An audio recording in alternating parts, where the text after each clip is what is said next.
O Senhor é o meu pastor, nada me faltará.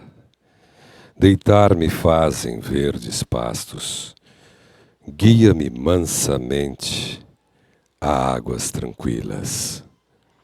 Refrigera a minha alma, guia-me pelas veredas da justiça, por amor ao teu nome.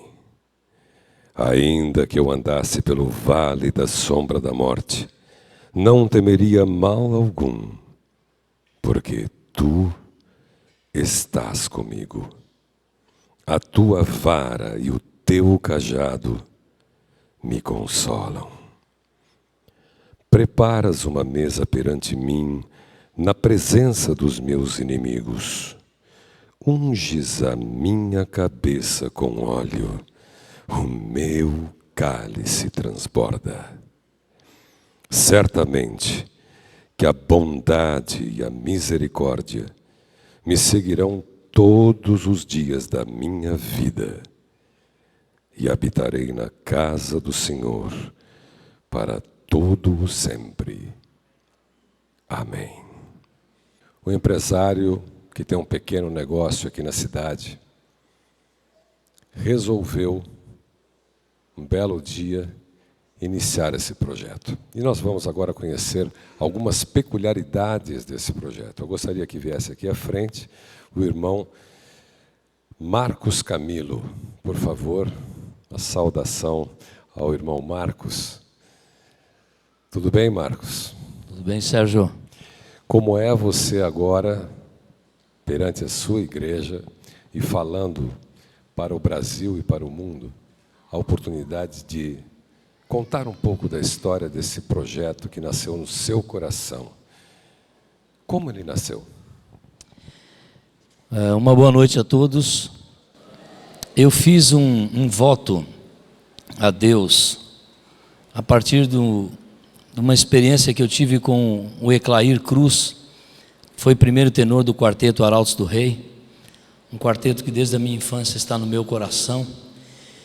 E quando eu conheci o Eclair, foi num estúdio de gravação, e eu perguntei até para o Gumercindo, que era quem estava operando ali o estúdio, quem é o Eclair que está aí? Ele respondeu, né? É o Eclair. Aí eu falei para ele, eu não canto mais nada. Ele falou, ele é muito simples, Marcos, não tem problema nenhum, eu vou te apresentar. Aí eu saí, conheci o Eclair ali pessoalmente, uma pessoa muito simples, estreitamos a nossa amizade. O Eclair passou a frequentar o meu restaurante, e aí em 2010 ele estava sofrendo muito por conta de um câncer de próstata. Ele me ligou no mês de março e ele me disse assim, irmão Marcos, os meus dias estão se acabando na terra, e eu queria muito viver até o mês de maio, para eu me reencontrar com meus amigos de Arautos do Rei, mas eu não tenho vida mais. O médico me deu 15 dias de vida, e naquela hora eu fiz o voto, Senhor, se o Senhor der saúde para o Eclair Cruz viver até maio, que é o desejo do coração dele de 2010, em 2011 eu vou pregar todos os dias da minha vida. Se faltar a igreja, eu vou pregar na Praça da Sé. O Eclair, por telefone, nós estávamos ali, ele estava falando, eu ouvindo e orando a Deus. Ele disse assim, irmão Marcos, eu tenho pedido a Deus que me lembre se eu fiz algum voto e não cumpri. Eu disse, Eclair, eu acabei de fazer um voto a Deus, tenho certeza que o Espírito Santo levou esse voto até o céu. Você vai viver até maio. Eclair viveu até o mês de agosto. Foi em Brasília, e eu fiquei com o meu voto guardado no coração. Bom, nesse momento você tinha um voto. O Eclair, infelizmente, deixou esse mundo temporariamente, e vinha chegando o próximo ano. Você fez planos para começar a fazer as suas pregações diárias? Não, eu não fiz não. Aí o que aconteceu foi o seguinte, nesta igreja vieram 3 pregadores, e eles começaram a falar, um deles aqui na igreja central, num domingo à noite, que estava falando sobre a questão financeira, nós sermos fiéis a Deus, questão da mordomia cristã. Ele parou de pregar sobre aquilo e começou a falar sobre voto, e o Espírito Santo me fazia lembrar, você fez um voto. No sábado seguinte, o quarteto não ia cantar, eu resolvi não vir aqui. Eu falei, 3 pregações na Central Paulistana, e o pregador muda a pregação para falar sobre voto, eu vou trocar de igreja. E eu fui para a igreja do Bonifácio, Conjunto José Bonifácio. Lá estava o pastor Jonas Pinho. Ele parou a pregação dele e disse assim: se você, meu irmão, que está ouvindo aqui, você tem algum voto a cumprir com Deus, cumpra, porque Deus não é criança para você fazer voto e não cumprir.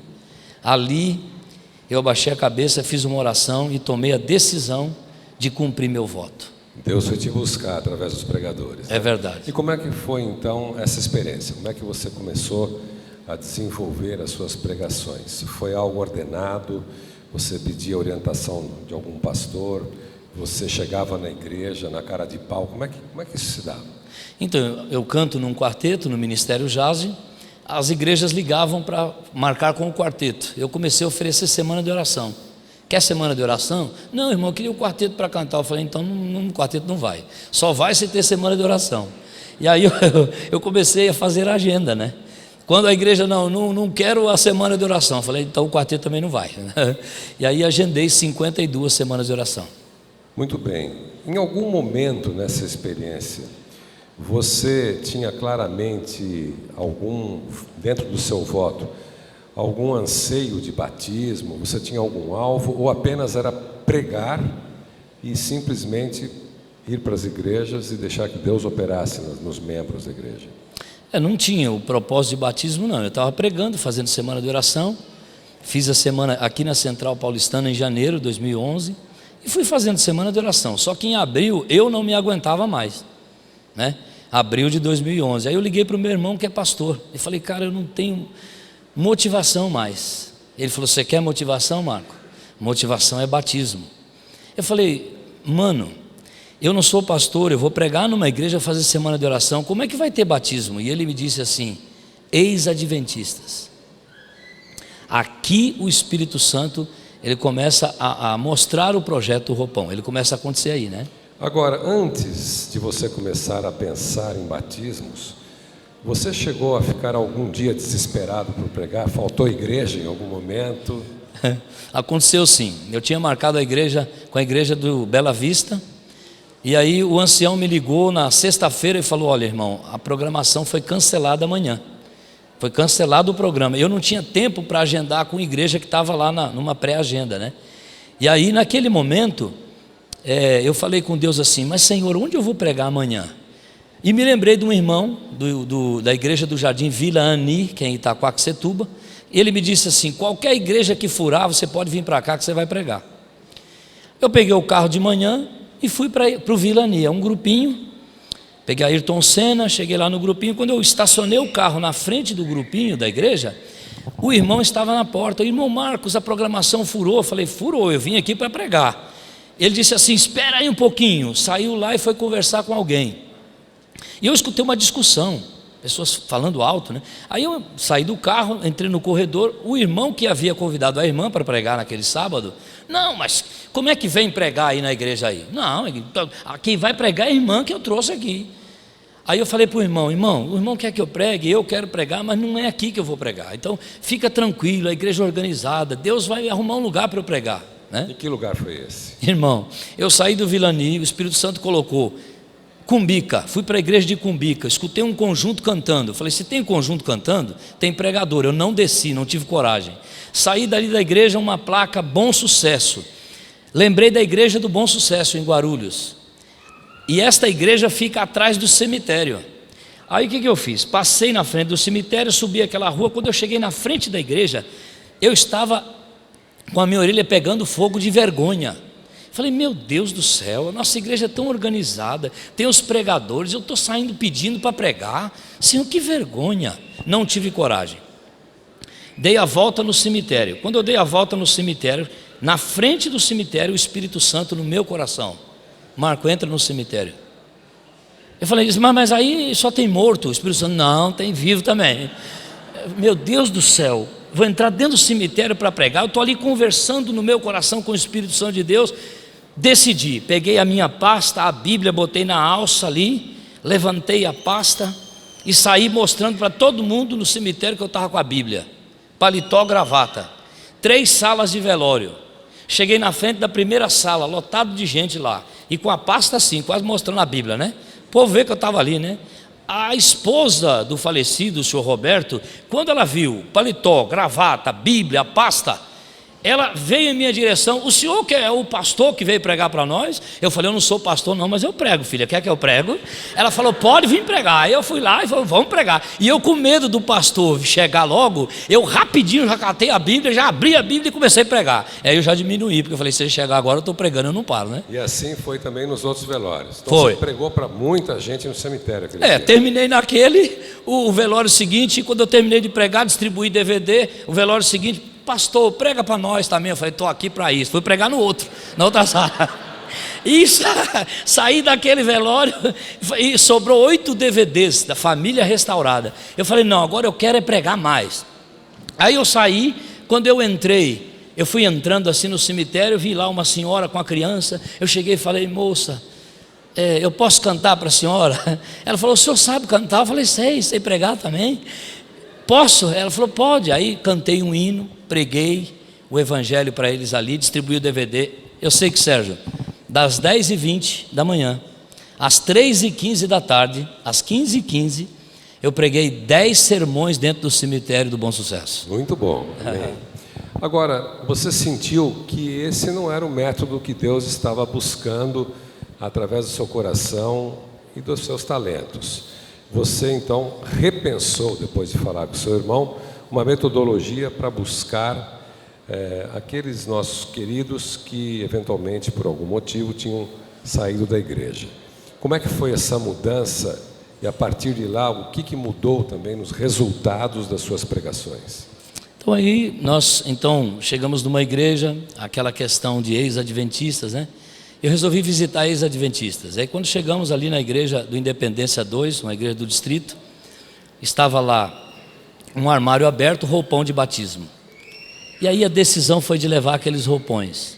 No mesmo domingo, uma papelaria aberta às 5h30 da tarde. Comprei os papéis de presente, embalamos os roupões. E aí o Espírito Santo foi conduzindo todo ano. Dá um break aí, vamos devagar. Então, para o telespectador entender, você teve uma ideia de abordar aquelas pessoas que haviam deixado a igreja e o roupão começou a fazer parte da estratégia. O que você então fazia dentro desse contexto? Você, junto à igreja, você pedia uma lista dessas pessoas que tinham deixado a igreja, você visitava, e como é que era essa abordagem com o roupão?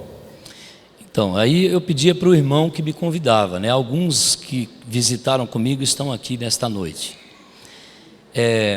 Eles preparavam uma lista de pessoas afastadas da igreja, os líderes ali analisavam os nomes para eu visitar, e a gente montamos então uma dupla visitadora, eu e um ancião e uma pessoa conhecida daquela pessoa, levando um livro A Grande Esperança. Agora estamos com A Grande Esperança. Na época, como presente, né? Como presente. A pessoa sabia que você ia visitá-lo? Não sabia. Era de surpresa. Surpresa. Então a pessoa não pode ser avisada, né?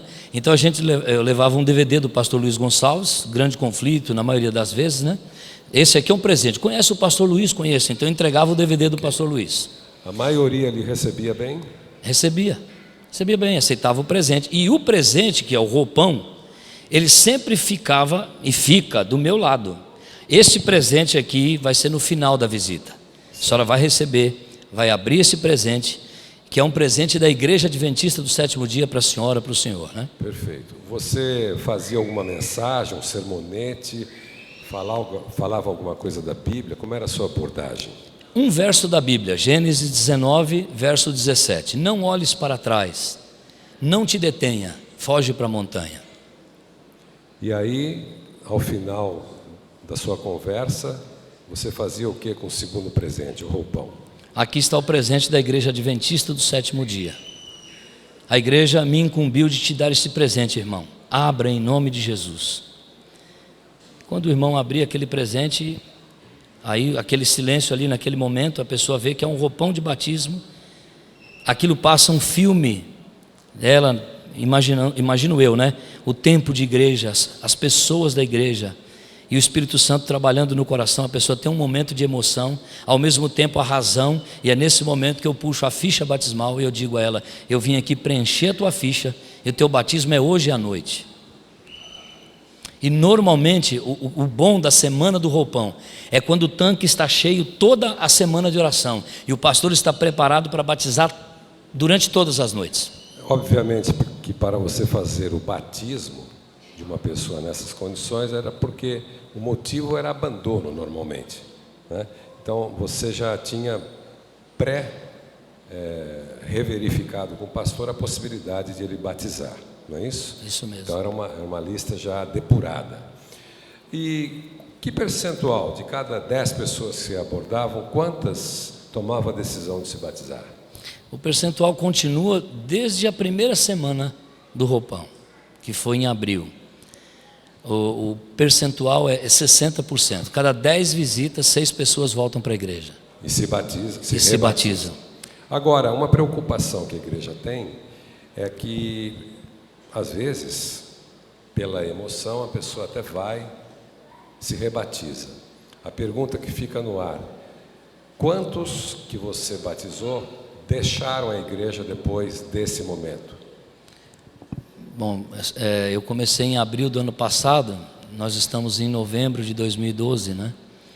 Até hoje, nenhuma das pessoas se afastaram da igreja, que eu saiba. 100% estão na igreja. Na igreja. Agora, Deus te usou poderosamente para fazer esse trabalho. Quantos batismos você fez nesse 1 ano e meio de trabalho? Bom, teve uma semana agora que foi em Porto Alegre, no distrito de Sapucaia do Sul, que foi uma semana, 3 duplas visitadoras. Para a honra e glória de Deus, nós rebatizamos em uma semana 72 pessoas. Amém? E quantas no total? No total, eu vou contar os batismos de hoje, tá? De abril até o dia de hoje, 964 batismos. 964 batismos. Você, telespectador, que talvez esteja aí, numa pequena igreja, pensando em fazer um trabalho. Talvez você não seja um pastor, seja um membro leigo, como é o Marcos. Veja que interessante, parece até um ovo de Colombo. Uma ideia simples, com uma estratégia, com um método, faz com que centenas de pessoas voltem para a igreja e de uma forma em que rapidamente há a decisão, a adesão e o que é mais importante, a conservação desses membros. Que, aliás, vem com uma força muito maior, talvez, do que o primeiro batismo. Não é? É a sua experiência? É verdade. É verdade, porque a pessoa, quando ela... Acontece, às vezes, a pessoa pegar o roupão ali e ela pensar toda a vida: eu não consigo, eu me afastei da igreja. E a decisão fica ali, e aí vem o apelo, os momentos de oração, a família que está junto ali, né, abraçando, não volta para a igreja e tal. A pessoa, ela tem a emoção, mas a razão, não, é porque ela já conhece a nossa igreja, toda a doutrina, ela sabe a escola sabatina, o JA, ela conhece a verdade do sábado, a verdade da igreja, todas as doutrinas. Então, quando ela toma a decisão de voltar no programa do roupão, é por razão: eu vou voltar para Jesus sim, e graças a Deus que o índice de apostasia é 0. Muito bem, como é que está o projeto hoje? Ele se expandiu? É só você que faz? Já tem mais gente fazendo? Eu fiquei sabendo que até no Rio de Janeiro lá tem um amigo seu, Paulo Sérgio, lá que fez, batizou já, né? Para a honra e glória de Deus as pessoas, né? Eu tenho certeza que agora, com a ajuda dos líderes da igreja, os pastores da igreja, eu tenho certeza que quando chegar esse material, o pastor Luiz Gonçalves explicando passo a passo, já está gravado, né? Pastor Ted Wilson também. Então eu tenho certeza que a gente vai fazer esse material chegar nas igrejas e os irmãos se envolverem para ir às ovelhas perdidas da casa de Israel. Daí a importância da noite de hoje, porque a partir de agora está sendo elaborado um material que oficialmente a igreja vai estar dando suporte para que, aonde tivermos igrejas, tenha a possibilidade de cada igreja fazer esse projeto no seu distrito, no seu bairro, na sua cidade. Portanto, aguarde este material que vem com toda a metodologia de como implementá-lo. Agora, eu tenho uma surpresa para você, Marcos. Quem mesmo foi a pessoa que inspirou esse projeto para você? Eu acredito que foi o Eclair Cruz, porque o Eclair, ele sofreu muito. Nós choramos juntos algumas vezes, né? E naquela conversa por telefone, eu não imaginava que Deus fosse me conduzir por esse caminho. A minha família sabe as dificuldades que nós passamos durante o ano de 2011.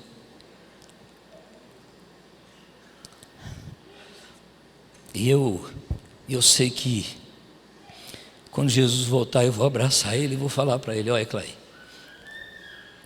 você não sabe, mas naquela oração, Deus deixou um projeto e o que eu pude fazer, eu fiz. Bem, eu tenho uma pessoa bem chegada ao irmão Eclair que está aqui para te dar um abraço. Em nome dele, que você vai abraçar no céu. Eu queria que viesse aqui à frente o seu irmão Rubem Cruz. Uma saudação para o Rubem.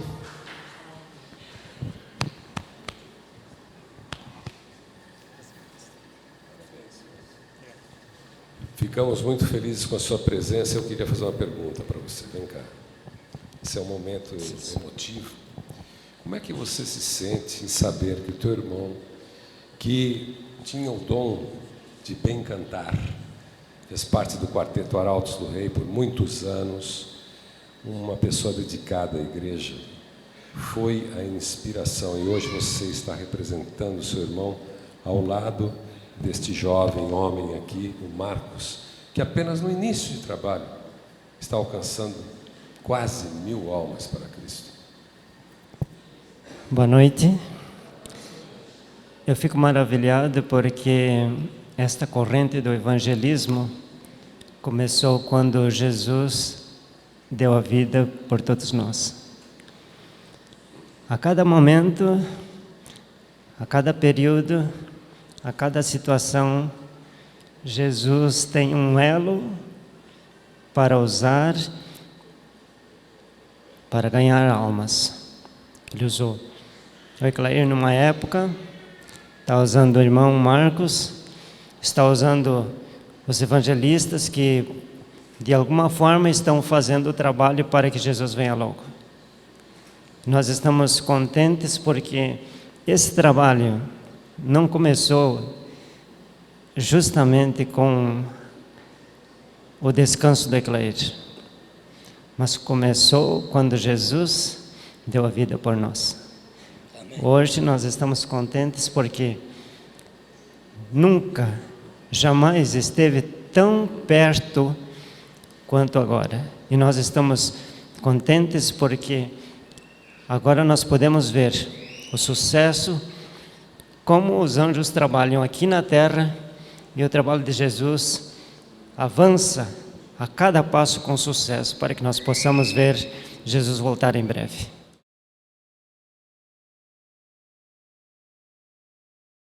Meus irmãos, o Eclair é o primeiro tenor do quarteto de 70. O irmão Eclair, ele está aqui por milagre de Deus.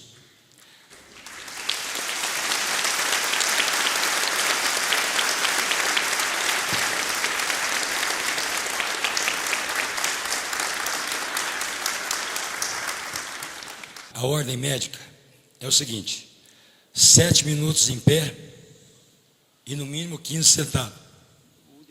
Ou deitado. Ele não poderia vir de jeito nenhum.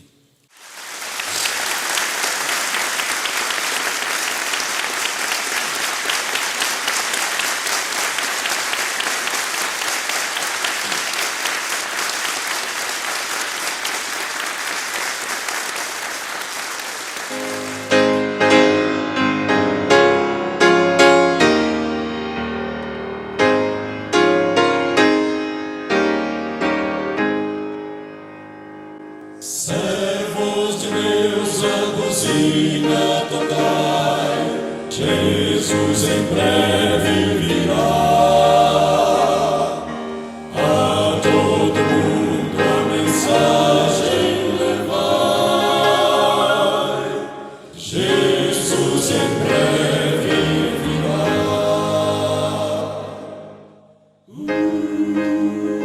apresentamos mais um programa da Voz da Profecia. Uma mensagem de fé e esperança que anuncia a volta do Senhor.